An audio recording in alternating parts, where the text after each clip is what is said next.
বেড়াতে যাই জঙ্গলে, সমুদ্রে কিংবা গম্ভীর পর্বতে, কেবলই কলহ শুনি পর্যটক পুরুষ ও নারীতে।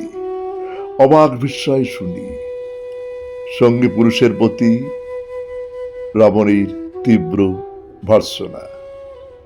এ কোথায় নিয়ে এলে? কি ফালতু আতেল তুমি!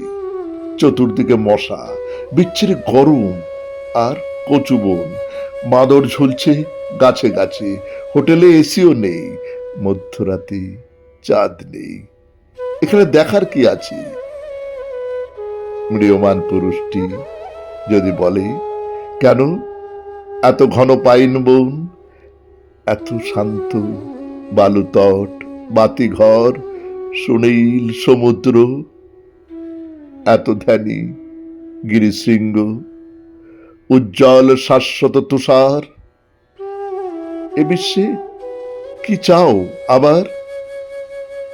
আরতিতে ওঠে নারী, চুপ করো, সংস্কৃত ভাষায় ভুসিমাল চালিও না আর। কয়েকটা রিকেটি গাছ, রোগা বেজি, অরণ্য না ছাই, কমজোরি ঢেউ আর ঘোলা জল, সমুদ্র না ছাই, ধ্বজভঙ্গ চূড়া আর নোংরা খাদ, পর্বত না ছাই।